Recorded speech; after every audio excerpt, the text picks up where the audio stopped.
صحابہ نے مسجد میں بیٹھ گئے، میری توجہ سے بات سننا، صحابہ مسجد میں بیٹھ گئے، کہنے لگے یار اتنے ملکوں کے وزیر آتے ہیں، سفیر آتے ہیں، پر عمر فاروق کی طامت وہی پھٹی ہوئی، کرتا وہی پیوند والا، عجیب آدمی ہے، اب تو اللہ نے آسانی بھی دی ہے، کرتا ہی بدل لے۔ سب کہنے لگے جی کہنا چاہیے کہنا چاہیے، یہ تجویز آپ کی ٹھیک ہے، بالکل کہیں گے، میں بھی کہوں گا آپ بھی کہیں گے۔ جب طے ہو گیا نا عمر کو کہنا ہے تو حضرت ابو دردہ بولے، کہنے لگے یہ تو ٹھیک ہے عمر کو کہنا کرتا لے لو، پر یہ بتاؤ کہ اس شیر سے بات کس نے کرنی ہے؟ اس شیر سے اب تو لوگوں کی جیبیں الگ الگ ہے نا، 1000 والی جیب الگ ہے، 5000 والی الگ ہے، اب تو یہ معاملہ ہی ختم ہے نا کہ پیسے دینے ہیں کہ نہیں دینے۔ تو کہا کس نے کہنا حضرت عمر سے؟ تو صحابہ کہنے لگے کہ ایک بندہ ہمارے پاس ہے جو حضرت عمر سے بات کر سکتا ہے۔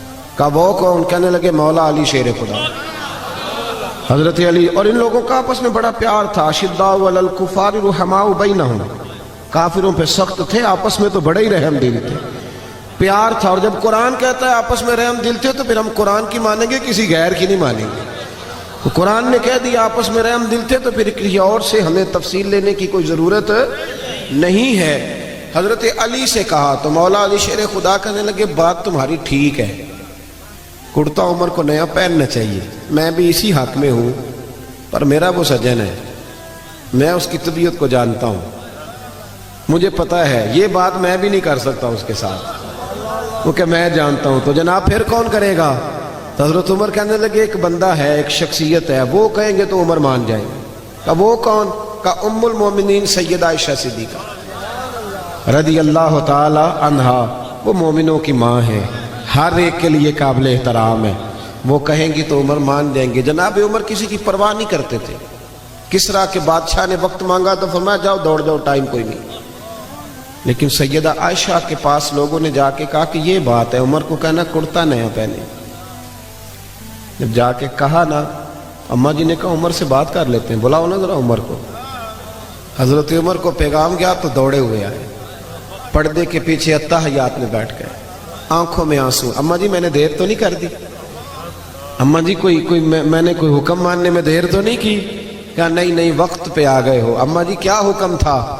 جناب فاروق اعظم رضی اللہ تعالیٰ عنہ کے پوچھنے پر سیدہ فرمانے لگی اب تو کئی ملکوں کے وزیر سفیر آتے اور اللہ نے آسانی بھی دے دی ہے، تو عمر کرتا بدل ہی لے، سب لوگوں کی خواہش ہے۔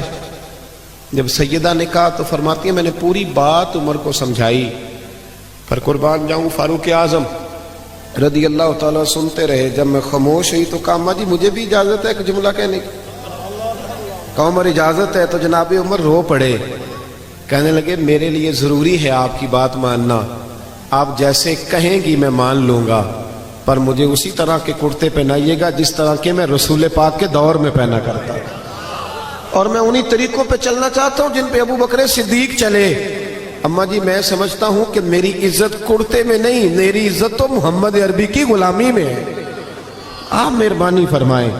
کہتی ہیں وہ جناب عمر کی بات میرا کلیجہ چیر گئی اور میں نے رونا شروع کر دیا، میں رونے لگی اور میں نے کہا عمر آپ جائیے، بات صحابہ کی بھی ٹھیک تھی، پر جہاں آپ کھڑے ہیں نا سب سے بہترین کھڑے ہیں، آپ جائیے۔ میرے بھائی کپڑوں میں عزت رہ گئی، گاڑیوں میں عزت رہ گئی، دولتوں میں عزت رہ گئی۔